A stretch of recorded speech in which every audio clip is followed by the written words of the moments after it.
Nadie nos prohíbe empezar antes, ¿no es cierto? Pues tengo una mala noticia, que va a ser el último día de grabación. ¿Listo? Vengan con sus cuadernos para tomar nota. Aprendan a atender. ¿Listo? Entonces, ven adelante, cero grabación. Vamos a aprender a escribir, a tomar notas, a tomar apuntes. ¿De acuerdo? Muy bien. Empecemos ahora con una aplicación. Aplicación, oigan, de los últimos 5 años. Hemos visto el potencial de membrana, sabemos para qué se establece el potencial de membrana. Para volver a la célula, a la neurona, una célula excitable. Que al aplicar un estímulo supraumbral, o mejor dicho, umbral, se produce el potencial de acción. Y el potencial de acción viaja por todas las estructuras de la neurona que la generó y se comunica con otra a través de una sinapsis. Bien, qué interesante, ¿verdad? Y esta sinapsis es selectiva, puede conducir o frenar la información. Va a depender mucho de qué, del receptor, que sea un receptor que produzca entrada de cloro para producir un potencial postsináptico inhibitorio o entrada de sodio que produce un potencial postsináptico excitatorio. Y bien, y entonces ahora estudiemos estos sistemas que se llaman sistemas sinápticos.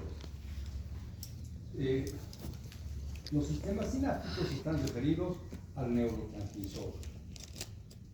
Uno de los más conocidos es la acetilcolina. Y la acetilcolina vemos nosotros cómo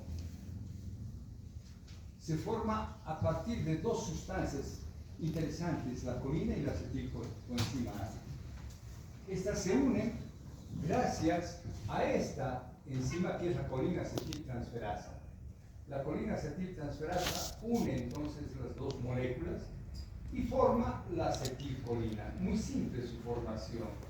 Y cinde a la CoA para que vuelva a ser reciclada.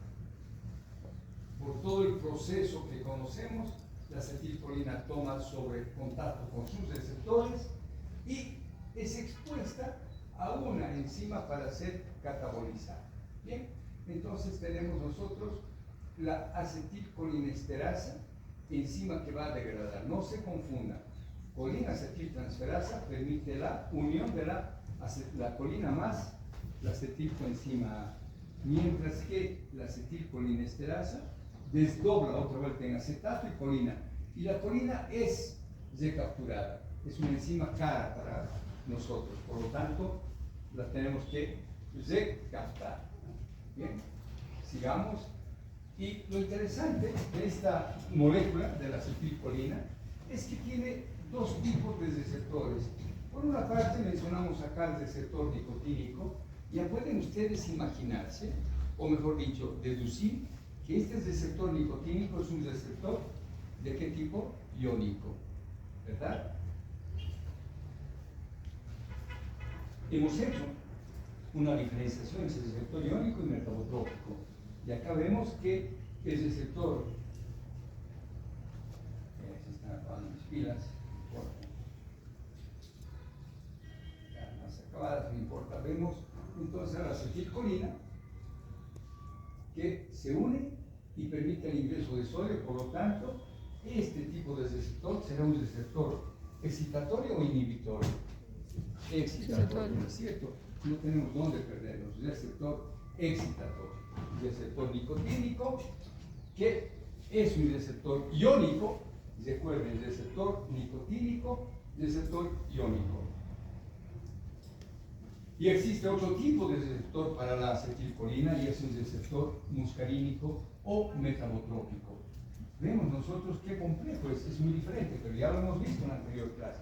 Y hemos visto cómo son de complejos estos receptores, donde la unión del receptor con la acetilcolina va a permitir que se separen estas moléculas y la molécula alfa va a tomar contacto con la fosfolipasa C y hemos visto el resto del proceso de diacilglicerol que toma contacto con la proteína C y va a abrir el canal del potasio para que salga el potasio. Miren qué interesante, ¿eh? Son dos tipos de receptores que tiene la acetilcolina. Además, podemos ver que hay una subdivisión de M1 a M5.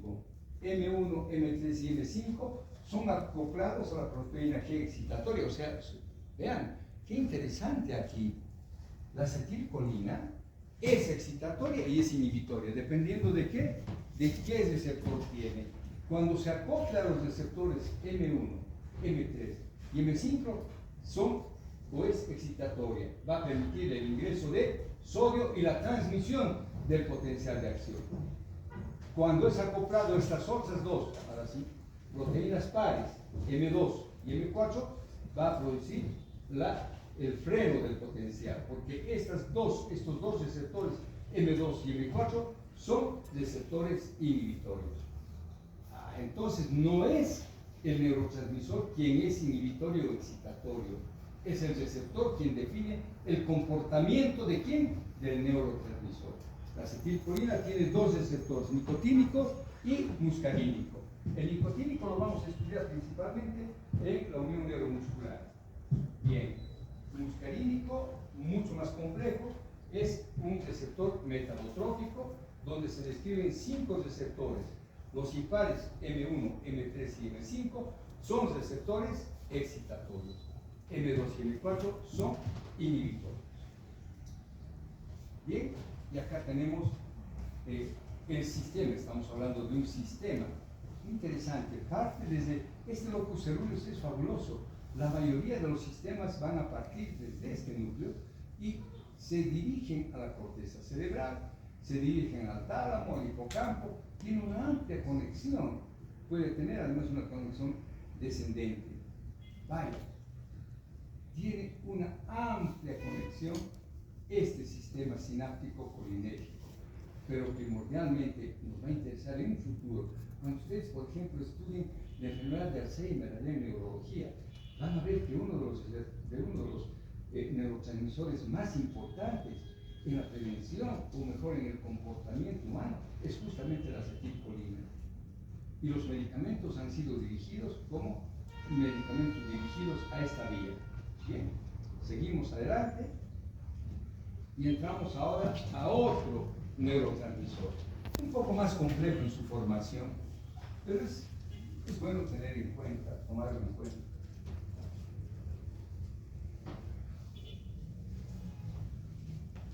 Este neurotransmisor, que puede ser la adrenalina o la noradrenalina, en inglés son conocidos como epinefrina y norepinefrina, se forman de la misma molécula, la tirosina, y mediante una hidroxilasa se forma la dopa, y la dopa, mediante una decarboxilasa, se transforma en dopamina. La dopamina, mediante otra hidroxilasa, se forma en norepinefrina, y mediante una N-metil decarboxilasa se forma la norepinefrina en epinefrina. Un trayecto muy secuencial donde a mí me llama la atención algo. ¿Cómo es posible? Bueno, después vamos a ver. Esto que me llama la atención me lo guardo para poder luego comprender. Y bien, entonces la tirosina, aquí está todo lo que hemos mencionado. Esta gráfica está expuesta en esta. Y tiene una enzima degradadora, que es la catecol ortometiltransferasa, abreviada como COM. Y vamos a ver que es también importante esta COM, porque se elaboran en el Parkinson sustancias inhibidoras de la COM para poder permitir que la dopamina actúe más tiempo en el paciente que tenga esta enfermedad. Bien, entonces vemos, no se olviden, la tirosina, este aminoácido, es transformado en dopa gracias a una hidroxilasa. La dopa en dopamina gracias a una decarboxilasa. La dopamina en norepinefrina gracias a una hidroxilasa. Y la norepinefrina, noradrenalina en adrenalina, gracias a esta sustancia que es la N-metiltransferasa. ¿De acuerdo? Bien, entonces tenemos la formación y a la derecha también es la misma forma expuesta de una manera más compleja, pero al final nos dice lo mismo. Bien, seguimos. Y tiene estos receptores, alfa y beta, o sea, qué complejo, pero ya vemos que los receptores de la noradrenalina son receptores metabotrópicos. Y tenemos una subdivisión de ellos en alfa 1, alfa 2 y beta. A su vez, los beta van a ser divididos en beta 1, beta 2 y beta 3. La aplicación la vamos a ver primordialmente en cardiología, en fisiología cardíaca.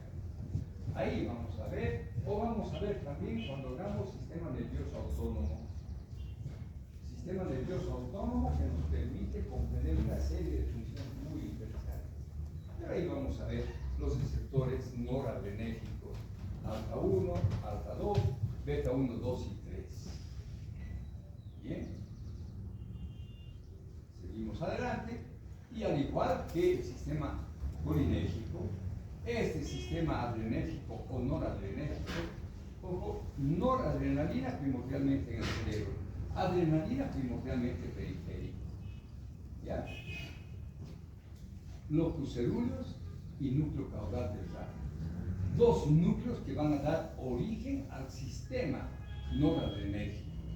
Tenemos un sistema que desciende hacia la médula, tenemos conexiones con el cerebelo, con la corteza cerebral, con el tálamo, el cuerpo amigdalar, el bulbo olfatorio, increíble, pero nos interesa siempre más la conexión que van a tener con la corteza y por supuesto con estos otros núcleos. Y son conexiones que parten, emergen desde estos dos grandes núcleos que dan origen a todo el sistema noradrenérgico, el núcleo caudal del RAFE y el locus cerúleus. Guarden bien esta imagen en su mente, no en su celular, porque nos interesa que entre ahí. ¿Listo? Seguimos entonces y la mayoría de los neurotransmisores en la actualidad se han descrito que tienen receptores o canales recaptadores del neurotransmisor. En este caso tenemos un recaptador de la noradrenalina. Y es interesante, veamos la figura, ¿qué nos dice? Analicemos, ahora dije, ver, la figura es muy bueno para nosotros. Este debe ser el ion sodio que va a, pues la noradrenalina, ¿no? Estamos hablando de la noradrenalina, y va a permitir el ingreso de ella, primero mediante la acción de la bomba de sodio y potasio.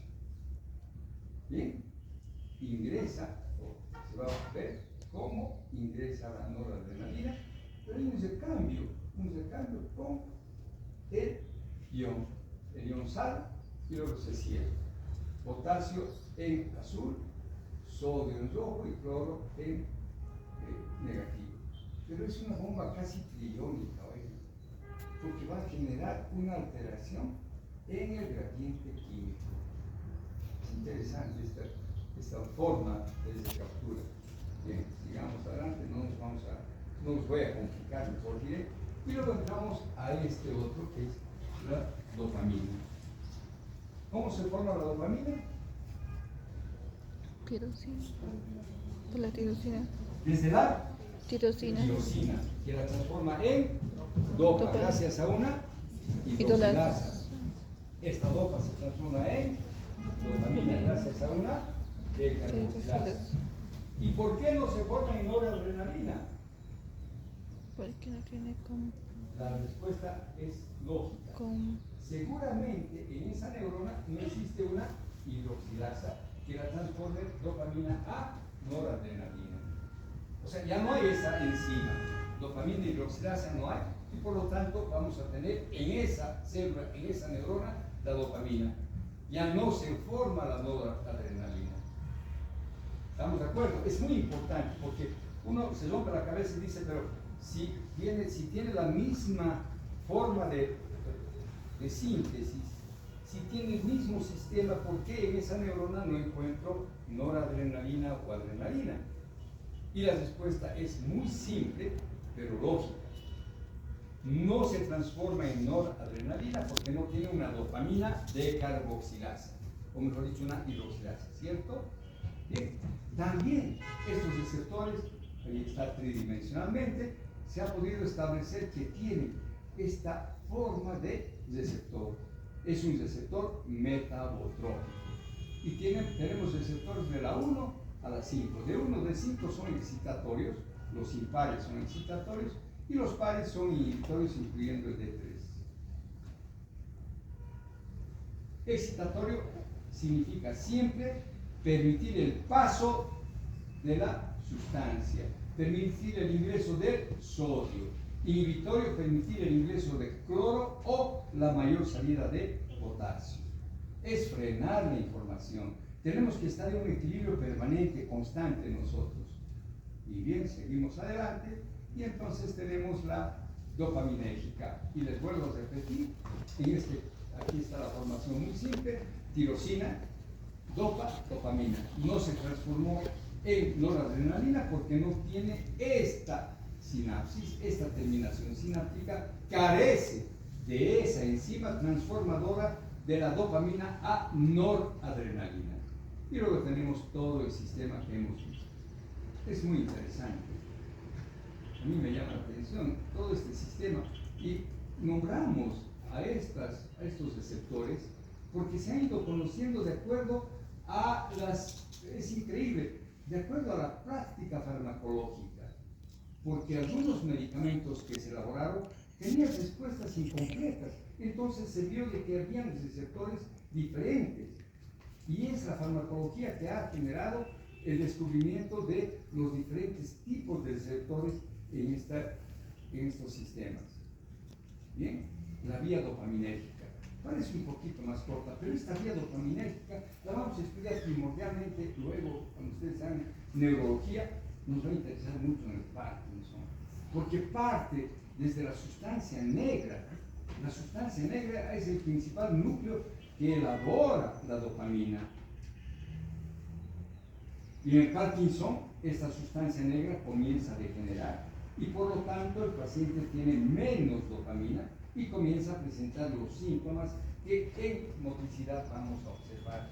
Los síntomas clásicos del Parkinson es una persona que tiene una marcha a pequeños pasos, apenas está caminando, se encorva mirando el piso, es rígido y tiene un temblor muy característico en la mano, es un temblor del reposo, es así, es un temblor característico.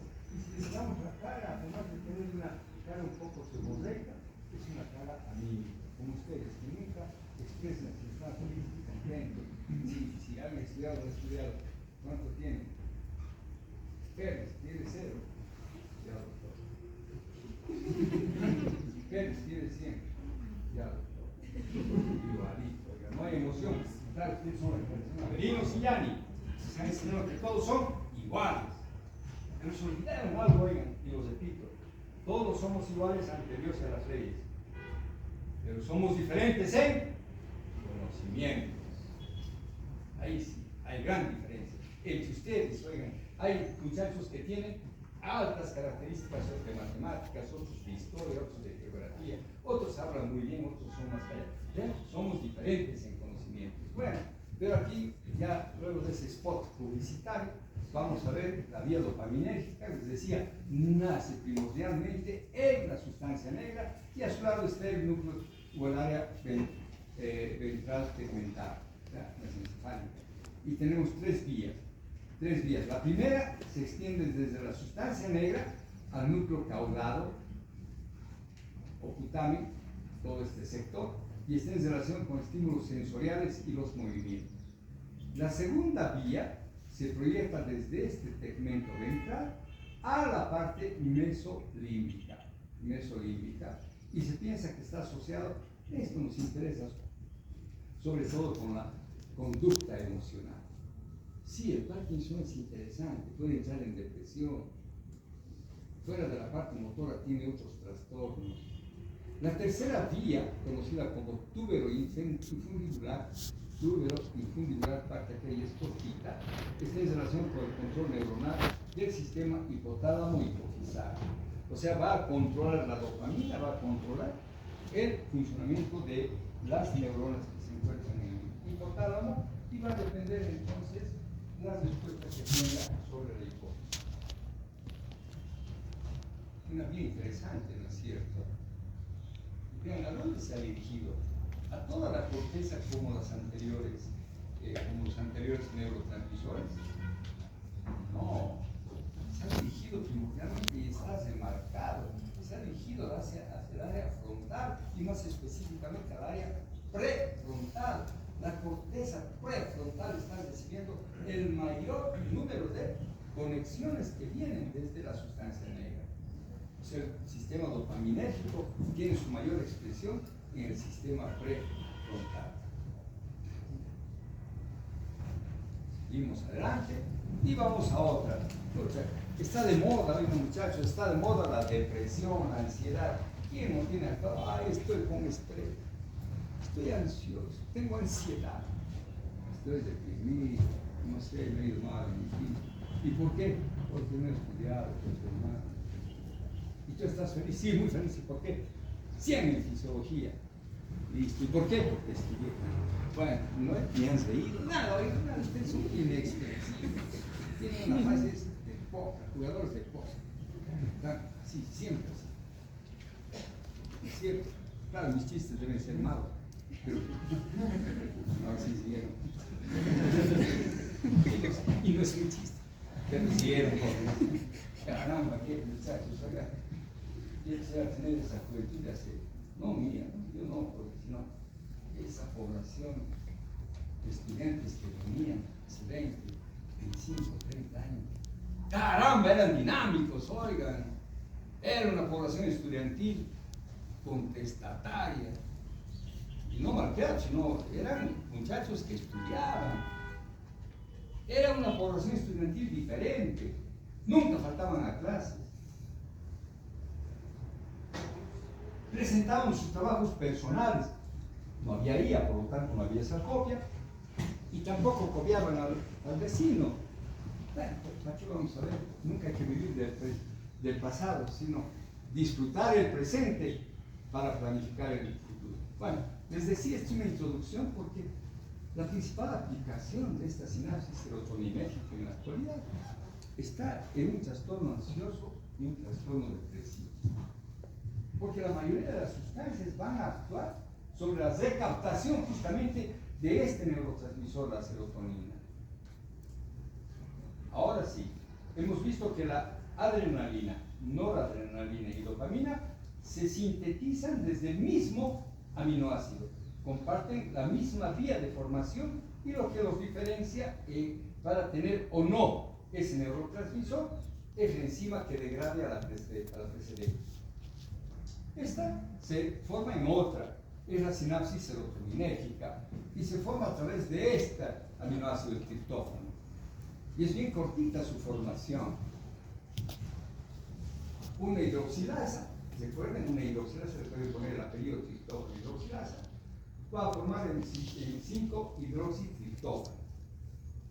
Y esta, mediante una decarboxilasa, forma la 5-hidroxitriptamina o serotonina. Serotonina, 5-HT, también se la conoce así, 5-HT, o 5-hidroxitriptamina. Bien, ya sabemos la vía, necesariamente tiene que ser almacenada en vesícula, se asustó el pobre compañero. Y luego sigue esta vía de exocitosis y vemos nosotros que tiene receptores y tiene 5 receptores. Qué increíble, cómo ha cambiado. Oiga, miren, tenemos receptores en esta misma 5HT1A, 4, 2A, 2C, bien complejo, muy complejo, y de ahí que se han ido elaborando sustancias que tienen mayor o menor comportamiento sobre este sistema. Y su enzima, aquí sí tenemos, oiga, tenemos una enzima degradadora que va a compartir, es la misma catecolmetiltransferasa. Sigamos adelante, y entonces tenemos un ejemplo de uno de los receptores, del 5HT1A. Pucha, ya, estamos pegados. 5HT1A, hay 7 diferentes receptores. Yo les dije 5, me equivoqué. Tenemos entonces de la 1 a la 7. Y estos tienen a su vez subtipos. Y están subclasificados en A, B, C, A, B, D, etc. Bueno, no nos vamos a complicar. Sepamos que estos neurotransmisores primordialmente tienen receptores metabotrópicos. Hemos visto desde la noradrenalina, adrenalina, dopamina y ahora serotonina, que tienen receptores metabotrópicos. ¿Cierto? Bien. Sigamos adelante. Receptores metabotrópicos significa proteína G dependiente. También es una forma de conocer. Receptor, proteína G dependiente. Y esta proteína G será inhibitoria o excitatoria. Es la proteína G que va a definir el comportamiento de excitación o inhibición del neurotransmisor. Muy bien, seguimos adelante y nos interesa también esta otra parte.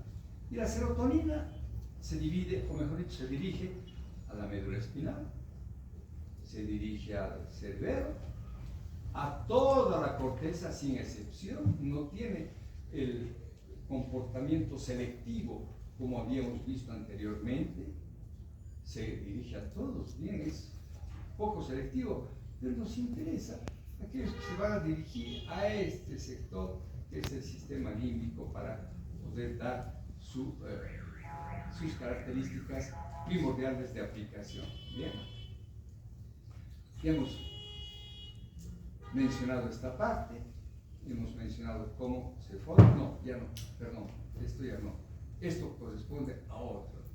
Entonces aquí se acabó y entramos a otro neurotransmisor fabuloso, oigan. Es uno de los neurotransmisores inhibitorios por excelencia, junto a otro que es la glicina, pero este es el más importante en la corteza cerebral. Inhibitorio por excelencia, no hace más que inhibir la información y es muy útil en situaciones de, por ejemplo, a ver, ¿cuándo lo utilizarán al GABA?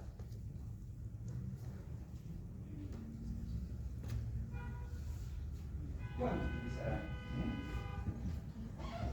Pues en este momento ustedes están seleccionando la información, por lo menos si no son desatentos, si no tienen el problema de trastorno disatencional, que también está de moda, si no tienen ese problema, ustedes han filtrado algo importante, o interesante mejor, o un ruido, han filtrado los bocinazos. ¿Sí? Pocos podrían decir cuántos bocinazos hubieron. Si han escuchado un bocinazo, entonces no tienen GABA o son desatentos. Pero la mayoría ha estado atento a mi voz, a mi movimiento, pero filtraron. Entonces, ese ruido fue filtrado gracias al GABA. El GABA ha seleccionado y ha dicho esto no debe ir y ha filtrado esa información, porque ese ruido ha ido por otra vía.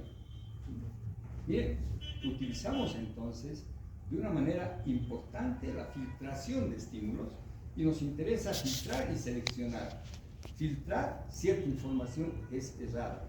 En otra situación que también podemos casi comprender la forma, aunque es otro circuito, pero cuando uno tiene un dolor fuerte, un dolor de muelas, llega un momento en el cual pone atención a la calle donde está yendo y no siente el dolor, o no percibe el dolor.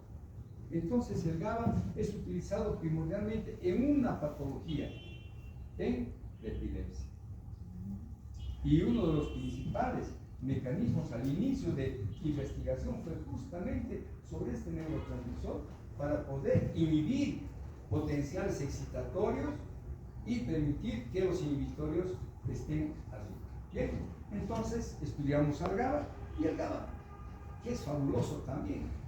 Oigan, miren qué increíble, se forma de otro aminoácido, el glutamato, y se forma en GABA a través de una decarboxilasa, glutamato de carboxilasa, abreviado como GAR.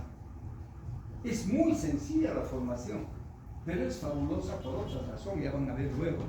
El glutamato no les adelanto, pero vamos a observar luego. Entonces se forma desde el glutamato en GABA, gracias a esta decarboxilasa, y luego es inhibida gracias a la T. ¿Dónde está la T? La GABA, decarboxilasa la forma, y tenemos aquí está la transaminasa. El GABA es transformada gracias a una transaminasa, GABA-T. Es una es formada gracias a una decarboxilasa, GABA D. Y su formación es rápida. Bien, veamos ahora qué más tenemos del GABA.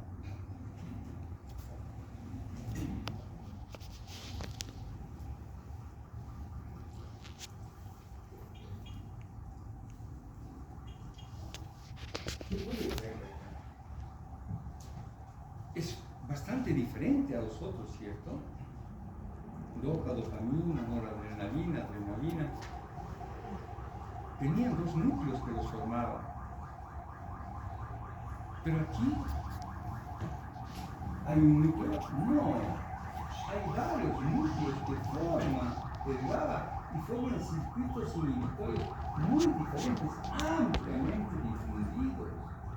Se ve en todos los niveles del sistema nervioso central, incluye todas las estructuras subcorticales como el hipotálamo, el hipocampo, el cerebelo, que es muy importante, es una estructura fabulosa que la van a estudiar en motricidad. Y observen, casi el 50% de las sinapsis inhibitorias son debidas al GABA. El otro 50% está dada por los receptores inhibitores de la dopamina, de la serotonina, de la noradrenalina, etc., ¿no? Porque todos ellos tienen inhibitores y excitatorios. Pero nosotros tenemos un 50% gracias a este neurotransmisor, inhibitorio por excelencia. Es el único que no tiene excitación. Es así, firme, solo inhibitorio. Entonces, si alguna vez les pregunto en el examen cuál es el neurotransmisor inhibitorio por excelencia, no duden, aunque encuentren. En este libro dice esto, doctor. Dirá ese libro. Pero el doctor Durán dijo esto. Y no lo digo yo, lo menciono. Pero no es mi elaboración, es extraído de libros también. ¿Está claro, jóvenes? Receptores que son inhibitorios y excitatorios. Pero el GABA solo tiene inhibitorios, punto. Y es ampliamente difundido. Y les decía, qué increíble, oigan. ¿Qué aminoácido formó al GABA? El glutamato. Y el glutamato es excitatorio por excelencia. Ahí viene lo interesante, oigan, un neurotransmisor o un aminoácido que es excitatorio por excelencia da lugar a la formación de un neurotransmisor inhibitorio. Este es el que nos da la cascada del glutamato, toda una serie de cosas, y es complejo este neurotransmisor es complejo, es bonito, ya lo vamos a ver, lo van a ver en muchas partes, oigan. Y van a ver que tiene tres grandes receptores, de ellos dos son los más difundidos, y son dos receptores que interactúan entre ellos, uno depende del otro. El primer receptor, el AMPA, el segundo receptor, el NMDA, y una serie de problemas inmunológicos cerebrales son justamente reacciones autoinmunes referidos a este receptor. Autoanticuerpos contra el receptor del NMDA y nos dan las encefalitis autoinmunes. Cuando hacemos la investigación, hemos buscado bacterias, parásitos, virus, hemos buscado una serie de alteraciones, no encontramos nada, nos estamos por rendir, mandamos una muestra y decimos, a ver, hagan ustedes si esto tiene o no autoanticuerpos contra este receptor y punto positivo. Este receptor, sobre todo el NMDA, es el que va a tener una gran prevalencia de autoanticuerpos contra esta sustancia. El menos difundido es este otro, el grupo ACPD. Estos dos son los más difundidos. Este tercero no se le ha dado mucha funcionalidad. Y esta vía, qué increíble, ¿no? De la sangre pasa a la neurona, la glucosa forma glutamato dentro de esa vía, El glutamato no tiene enzimas que la transformen en GABA y se convierte en un neurotransmisor excitatorio. Y tiene estos tres receptores y tiene otros receptores para la recaptación. Es fabuloso y les vuelvo a repetir, este también solo tiene receptores excitatorios. El AMPA y el NMDA son receptores excitatorios. Fabuloso. Y el comportamiento de esta sinapsis o de este receptor todavía es mucho más complejo. Tiene porteros como el magnesio, la glicina. Es interesante, pero no nos vamos a complicar. Y la vía glutamatérgica también es algo amplia. ¿Sí? Vemos que nace desde el globus pallidus, substancia negra, vemos por acá. Y tenemos la vía glutamatérgica córtico-cortical. Va de un lado al otro. Sí, es excitatorio. Necesitamos, oigan, estar despiertos, estar atentos. El glutamato es el principal excitatorio que tenemos. Hay otras que van a la corteza, sustancia negra, núcleo subtalámico. No les voy a preguntar esto, oiga, porque eso sería asesinarlos. No, tal vez los estudiantes de neuro, o mejor a los residentes de neuro, pero después no sería una masacre. Están esparcidas en el sistema nervioso central y vean la importancia, está en la actividad mental y la neurotransmisor. Gracias a este glutamato ustedes están despiertos y gracias al GABA se duermen. Listo, así podríamos simplificar, ¿no es cierto?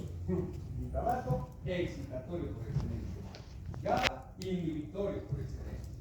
Dos grandes representantes que no son como los políticos que un día están en el partido, están en los partidos. No, esos son, así son los otros, ¿no es cierto? Dopamina, tienes receptores, para uno, para otro, estos dos no. Estos son o excitatorio o inhibitorio. Dos grandes. Lo que más me sorprende, les vuelvo a mencionar, es esa formación del GABA. Se forma a través, o mejor dicho, desde un neurotransmisor excitatorio por excelencia. Y el glutamato puede ser, está en la sangre ahí, o es transformado desde la glucosa por el ciclo de Krebs, se forma y nos da eso. Y no tiene enzimas degradadoras, se fijaron, ¿no es cierto? Nadie la degrada, está ahí, oiga. Bien. ¿Será todo? No. Estas sustancias peptidérgicas que ya vamos a ver cuando estudien endocrinología, que todos aquellos que se forman desde el colesterol, hormonas y neurotransmisores, como el cortisol, los andrógenos, todas estas sustancias tienen receptores nucleares, muy diferente a los otros que son receptores o tienen receptores de membrana. Estas otras sustancias, la mayoría de las hormonas, que se forman desde el colesterol, van a tener receptores nucleares. Y es compleja su formación. Y son sustancias peptidérgicas. Y luego tenemos a las endorfinas. Endorfinas que van a ser también inhibitorias, van a tener un comportamiento muy especial. Y tenemos estas, las alfa, beta, gamma, sigma endorfinas. Y tiene desde la metencefalina, encefalina, es un grupo muy especial. No los estudiamos mucho porque no tienen, no están dentro del eje central de funcionamiento. Están como, por ejemplo, vamos a ver que una gran mayoría de los anestésicos centrales actúan sobre esto, van a tener receptores de endorfinas o encefalinas. Y bien, entonces vamos a ir a la última parte de este primer capítulo, que es membranas, transporte, sinapsis potenciales de membrana de acción. Y tenemos nosotros, sí, tenemos tiempo todavía. Vean, ¿cuál es la importancia de haber estudiado esta porción? Es su efecto multiplicador. Cuando el receptor toma contacto con la sustancia, hormona o neurotransmisor, y primordialmente cuando toma contacto con el receptor metabotrópico, se genera el segundo mensajero y a través de ese segundo mensajero un efecto multiplicador. Una hormona o un neurotransmisor está dando lugar a ¿cuántos? 2, 4, 6, 8, 10, 12, 14, 18 sustancias. Es simplemente una forma de ilustrar ese efecto multiplicador, como una sustancia desencadena mecanismos donde va a generar 100 proteínas, etcétera, la información que le corresponde.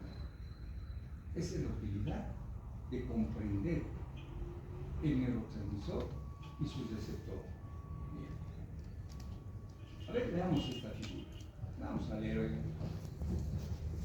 Esta es la molécula, que puede ser un neurotransmisor, puede ser adrenalina, serotonina, o puede ser una hormona. Toma contacto con el receptor de membrana. Ahora ya podemos decirle que vale la pena ponerle el apellido receptor de membrana, porque hay receptores nucleares. Y todavía tenemos algunos receptores citoplasmáticos en hormonas, no en neurotransmisores. Bien, esta señal es transducida para provocar efectos proteicos. ¿Sí? Una forma directa genera proteínas. Estas actúan sobre proteínas fosforiladas, pues van a fosforilar proteínas y tenemos la respuesta, es amplificador. Bien, por otra parte, actúa sobre enzimas que, aquí viene la parte brutal, actúa sobre segundos mensajeros y va a dar la misma función que antes y además incrementa el calcio intracelular porque va a liberar ¿de dónde? Del retículo endoplásmico. El retículo endoplásmico tiene almacenamiento de calcio de una manera proporcional. Y luego va a dar lugar a estas proteínas calcio dependientes que se unen a ellas como un segundo mensajero y tenemos respuesta celular. ¿Eso es todo? No. Este segundo mensajero actúa sobre los canales iónicos y altera la permeabilidad. Entonces ahora también comprendo cómo los neurotransmisores, al tener esos segundos mensajeros, o mejor, esos receptores metabotrópicos, además de actuar sobre ellos, van a actuar sobre los canales iónicos. Entonces, un neurotransmisor puede actuar directamente o indirectamente a través de la proteína G dependiente. ¿Comprendemos? ¿Sí o no? Algunos, gracias, los que han dicho sí. Nosotros, no sé si escucharon, si son mudos, no lo sé. Pues vamos a ver, ya les dije, oigan, leer una figura es, primero, cuando leo una figura, no la miro, sino cuando leo, me está despertando una gran capacidad de deducción, de lógica, de síntesis, porque está sintetizando obras. Y me está haciendo funcionar, pues, grandes funciones en mi cerebro. Ya no es la memoria, no, estoy leyendo algo que no está. Y debemos aprender. Oiga, les dije en una de las clases, la primera creo, que una imagen le puede dar 3 hojas, 4 hojas del gaito, o de cualquier libro. Y a ver, veamos, ya hemos leído esto, ¿no es cierto? Ya podemos leer, mejor dicho, tenemos información. Neurotransmisor que se une a su proteína G dependiente, G. ¿Y cuál es la que se desprende? La alfa, ¿no es cierto? No leyeron, estuvieron más pensando en grabar, en filmar, no sé. La alfa va a tener contacto con la adenilciclasa. Y la adenisiclasa es una enzima que actúa sobre el ATP y forma el AMP cíclico. Y el AMP cíclico es el segundo mensajero. Este segundo mensajero va a desencadenar todas las respuestas que nosotros vemos acá. Por ejemplo, está actuando sobre una proteína quinasa, y sabemos que las quinasas son enzimas transformadoras, ¿cierto? Y va a fosforilar proteínas, y estas van a dar respuestas. Miren, ese efecto multiplicador que nuevamente vemos, pero esto es a través de un segundo mensajero. ¿Cómo actúa? Muy simple. El contacto neurotransmisor receptor metabotrópico permite la escisión de 3 moléculas que están unidas a la proteína G, y de ellas una, la alfa, se une a la adenisiclasa. La adenisiclasa actúa sobre el ATP y va a tener energía y forma el AMP cíclico. Y se desencadena toda esta reacción multiplicadora. Qué fabuloso es eso. Sigamos adelante y vamos a leer esto que parece también difícil. ¿Vale? Vamos, nos damos un tiempo. Esta es más aplicada al neurotransmisor, ¿cierto? Más dirigida a los neurotransmisores. Bien.